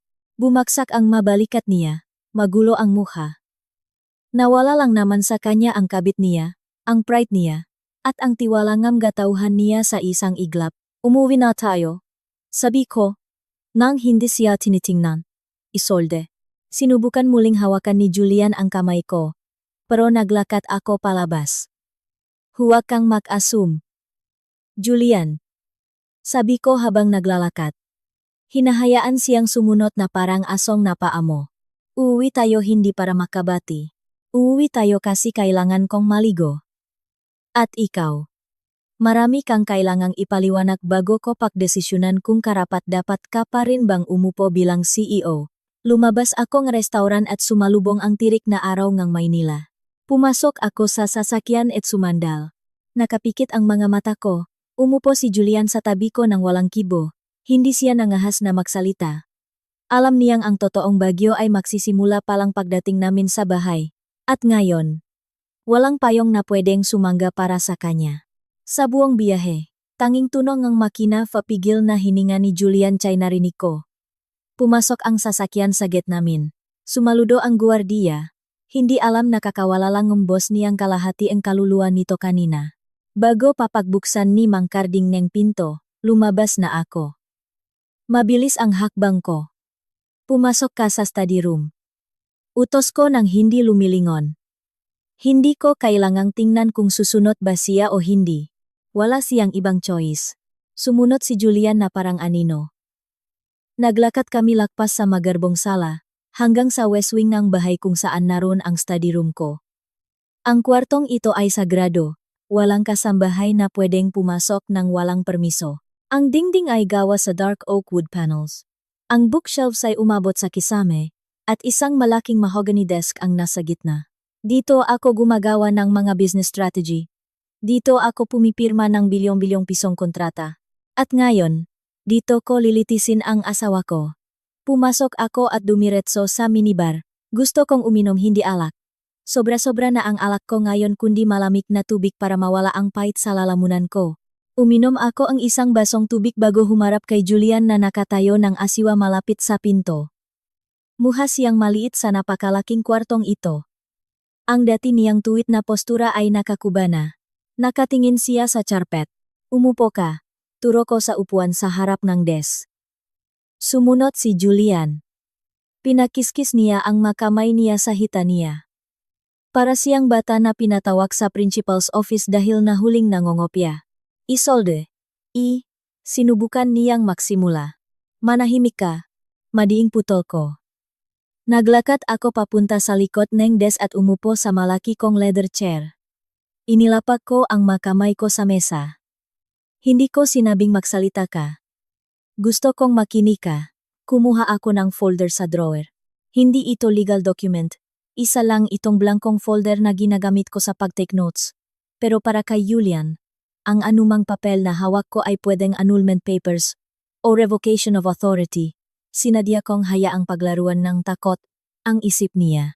May kasunduan tayo, Julian. Panimula ko na parang nagbabasa ng kontrata. Rule number 2. Naalala mo ba kung ano yon? Mahinang tumango si Julian. Oh. Sabihin mo. Utos ko. Lumunok siya. Pwede akong makaroon ng personal na buhay. Basta hindi kita ipapahiya sa publiko. At hindi ko pakikialaman ang pondong kumpanya. Tumpak, sabi ko. At ngayong araw. Nilabak mo ang dalawang yon ng sabay. Hindi mo lang ako pinahiya. Hinayaan mo ang kabit mong sabuyan ako ng wine sa sarili kong restaurant. Sa harap ng mga elite na customer. Sa harap ng mga tauhan ko. Hinayaan mo siyang angkinin ang posisyon mo. Angkinin ang pangalan mo. At pagbantaan ang isang customer gamit ang kapangyarihang hiniram mo lang sa akin. Tumigil ako saglit. At sa pera, sinubukan mo siyang taasan ng sweldo kagabi. Ginagamit mo ang pondo ng kumpanya para sustentuhan ang luho niya. Iyan ay malversation of funds, Julian. Sa legal na usapan, pagnanakaw yan. Namula si Julian. Hindi ko gustong mangyari yon, Isolde. Nadala lang ako. Si Charmina. Iba siya. Tumawa ako ng sarkastiko. Anong iba sa kanya? Dahil bata siya? Dahil pinapakain niya yung marupok mong ego? Dahil pinaparamdam niya sa'yo na isa kang totoong boss at hindi lang maskot? Tumama ang tanong ko. Nasaktan si Julian. Matagal na naming iniwasang pag-usapan ang katotohanan na ang tagumpay niya ay liha ko lang. Na kung wala ako, isa lang siyang guwapong muha na may katamtamang utak. Hindi ako maskot. Isolde. Bigla siyang sumigaw. May konting lakas ang loop dahil nasaktan. Nagtrabaho rin ako. Ako ang nag-build ng image ng kumpanya. Ako ang nakikipag-usap sa mga politiko. Akala mo ba madaling ngumiti araw-araw sa kamera habang ang asawa mo tinitingnan ka na parang ojete? So nagpapa-victim ka ngayon? Kalmadong tanong ko. Hindi nagpapadala? Na-stress ka? Feeling mo hindi ka appreciated. Kaya ang solusyon mo ay matulog kasama ang isang waitress na hindi man lang marunong magbuhos ng wine? Pinaramdam niya sakin na kailangan ako. Sigaw ni Julian. Hindi niya ako nakikita bilang ATM machine o display. Tinitingnan niya ako bilang Julian. Tinitingnan niya ang wallet mo, Julian. Bulyaw ko. Ngayon, nag-echo ang boses ko sa buong kwarto. Tumayo ako at tinitigan siya. Akala mo ba yung tutu? Yeah.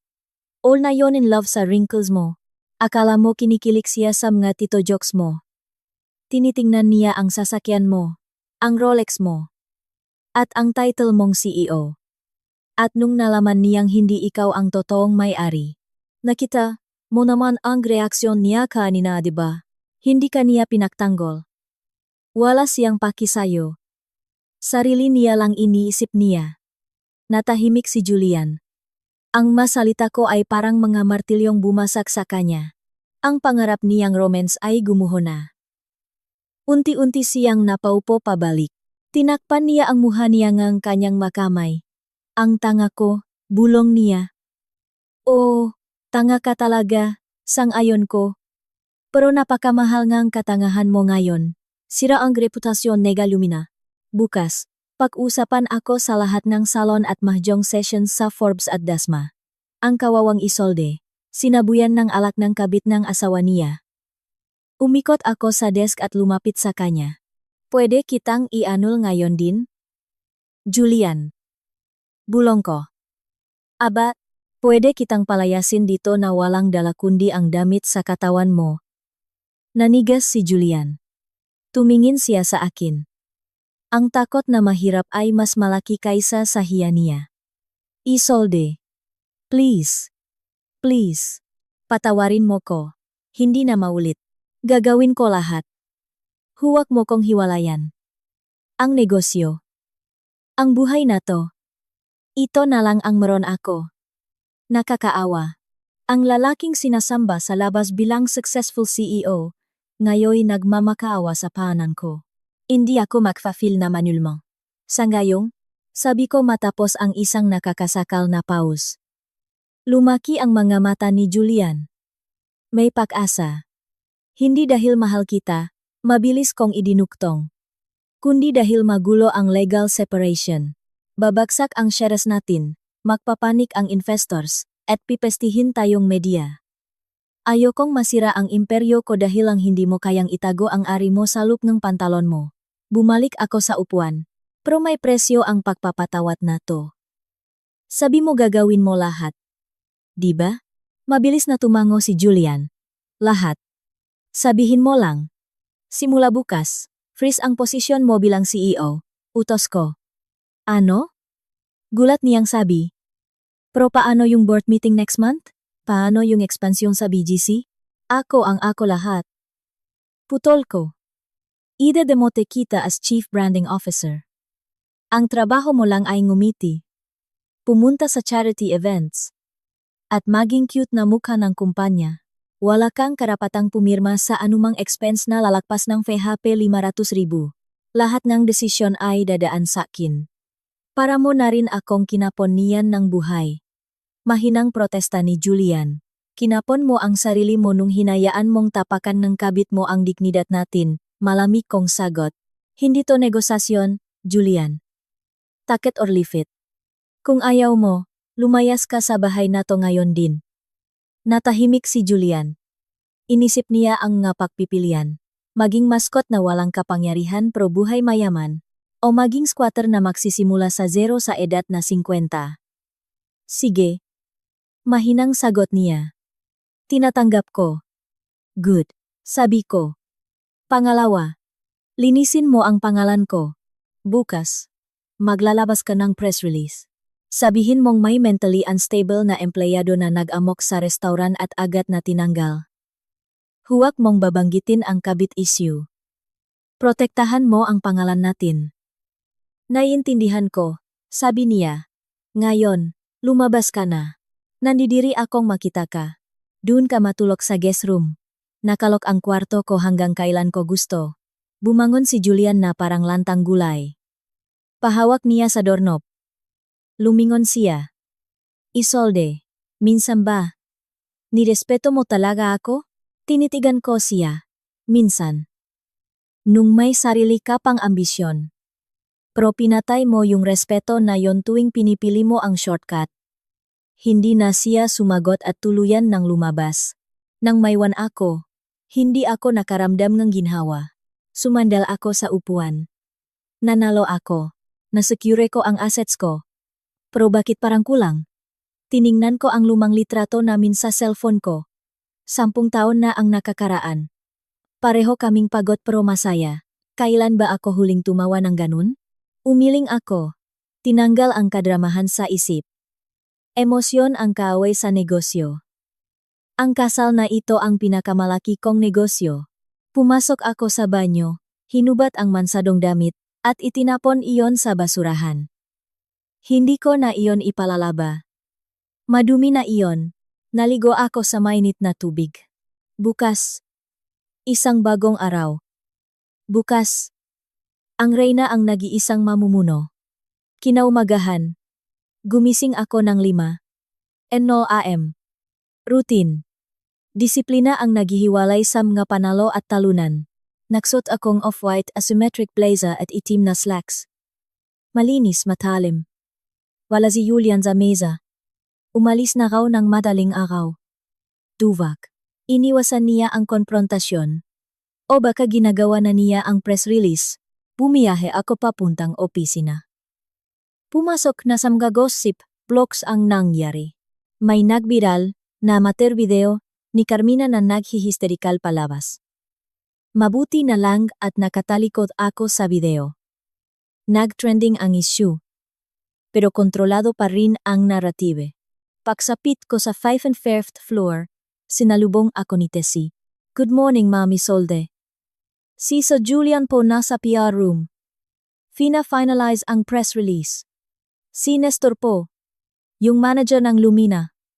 Naghihintay na. Hayaan mo muna si Nestor maghintay, sabi ko. May 1 oras pa siyang pagpapawisan. Opo, ma'am. May isa pa po. Nag-alangang sabi ni Tessie. May nagpakilalang nanay raw po ni Carmina sa lobby. Umiyak. Gusto raw kayong kausapin. Naset up daw po yung anak niya. Magtatawag daw siyang media kung hindi niyo siya kakausapin. Ngumiti ako ng tipit. Hayaan mong magtawag siya ng media. Mas magandang makita ng media na. Dinidepensahan niya ang anak niyang nanaboy ngang alak at nagpanggap. Sabihin mo sa security, kapag hindi siya umalis sa loob ng 5 minuto, ay pablotter sa pulis dahil sa panggugulo sa private property. Copy po, ma'am. Pagpasok sa opisina, nirestructure ko ang organizational chart. Pinalitan ko ang titulo ni Julian. Ako na ang acting CEO. Nagpadala akong internal memo na epektibo ngayon, lahat ng report ay sa akin nadadaan. Pagkatapos ng 1 oras, kinausap ko si Nestor. Nanginig siya sa harap ko. Patawat po, Ma'am Isolde. Si Sir Julian po kasi ang nagpasok kay Carmina.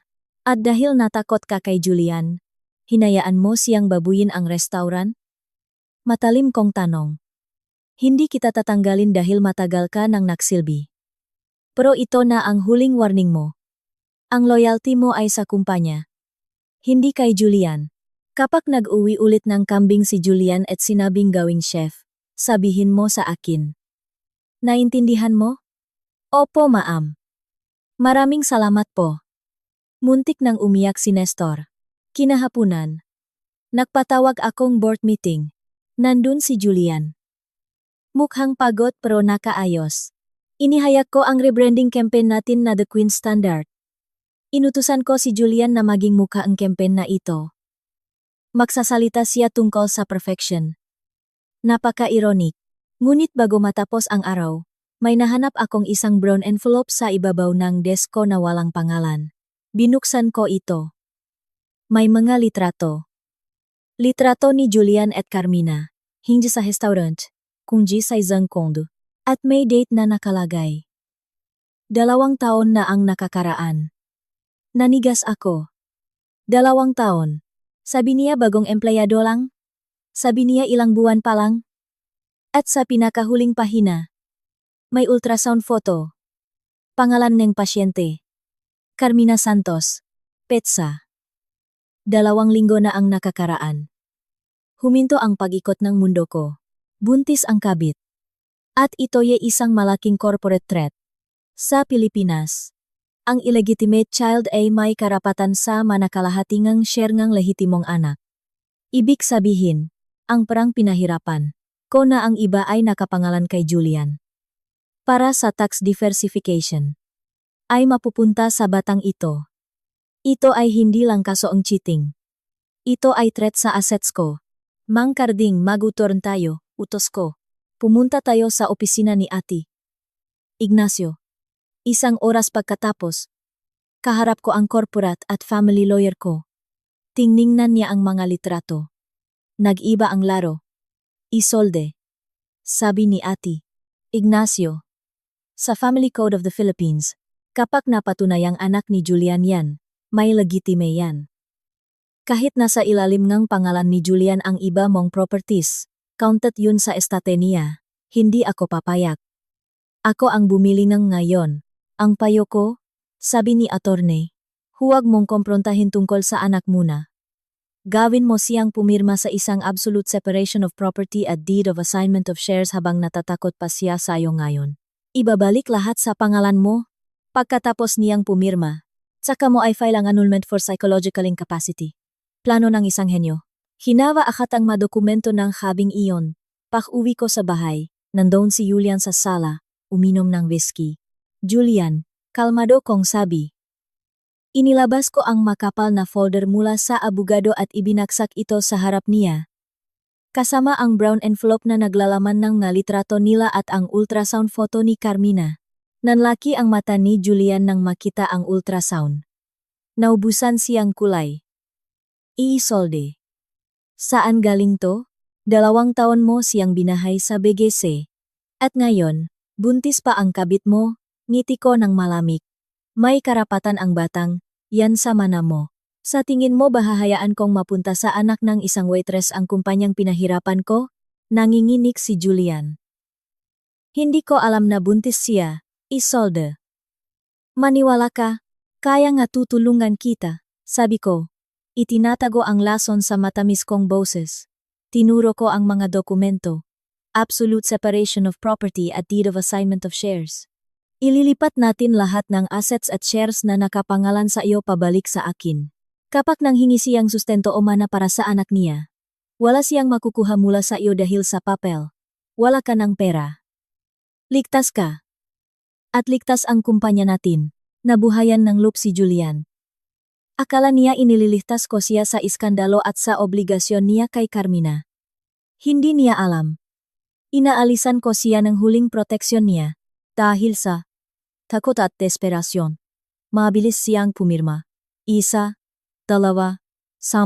Sa bawat pirma niya, sinusuko niya ang buhay na ibinigay ko sa kanya. Pagkatapos niyang pumirma, kinuha ko ang folder at ipinasok ng maingat sa bag ko. Tapos na ang paglilipat ng assets, sabi ko. Nakahinga ng maluwag si Julian. Salamat, Isolde. So, anong gagawin natin ngayon kay Carmina? Walang tayo. Ingiti ko.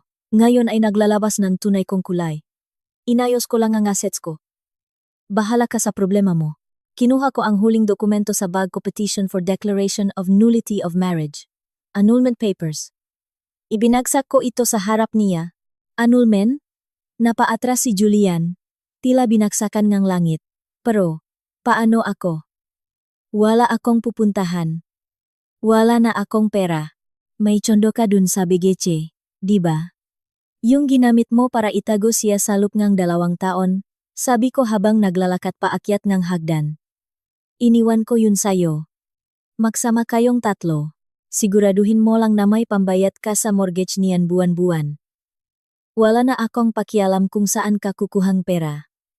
Pinalayas na kita rito sa bahay. At bukas sa board meeting, asahan mo na ang formal termination mo bilang CEO. And by the way, ang proseso ang annulment sa Pilipinas ay abutin ng ilang taon. Good luck sa pakikipaglaban mo sa korte ng walang pambayad sa abogado. Kinaumagahan, wala na si Julian. Nakaalis na dala ang maleta niya. Ang annulment papers ay nakapirma na. Kinahapunan, may natanggap akong text mula sa isang private investigator. Ma'am, yung ultrasound to, pero hindi natural. Nagpa-IVF si Carmina. Sinadya niyang magpabuntis para makahutot. Napangiti ako. Sinubukan niya akong linlangin pero siya ang natrap.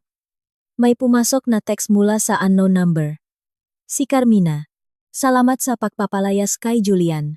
Sa akin na siya ngayon. Magiging masaya kami ng baby namin. Mamamatay kang mag-isa sa pera mo. Matandang baog. Nireplan ko siya ng 1 beses lang. Enjoy. Just for your information, pinirmahan na ni Julian lahat ng assets niya pabalik sa akin. Pati sweldo niya freeze na. Ang kondo na inuuyan niyo ay nakamortgage sa bangko. PHP 150,000 monthly amortization, due on the first of the month. Walang trabaho si Julian. At ikaw ay naka-blacklist na sa buong Metro Manila. Sana sapat ang pag-ibig niyo pambayad sa Meralco at pambili ng dipper. Good luck. I-block ko ang number. Kumuha ako ng isang baso ng mamahaling Chateau Margaux. Tumingin ako sa salamin. Isolde, Kirkbesh, bilyonaryo, sabi nila malungkot sa tuktok. Toto naman. Pero at least maganda ang view at walang nangahas na magtapon ng wine sa damit ko. Tinaas ko ang baso. Checkmate.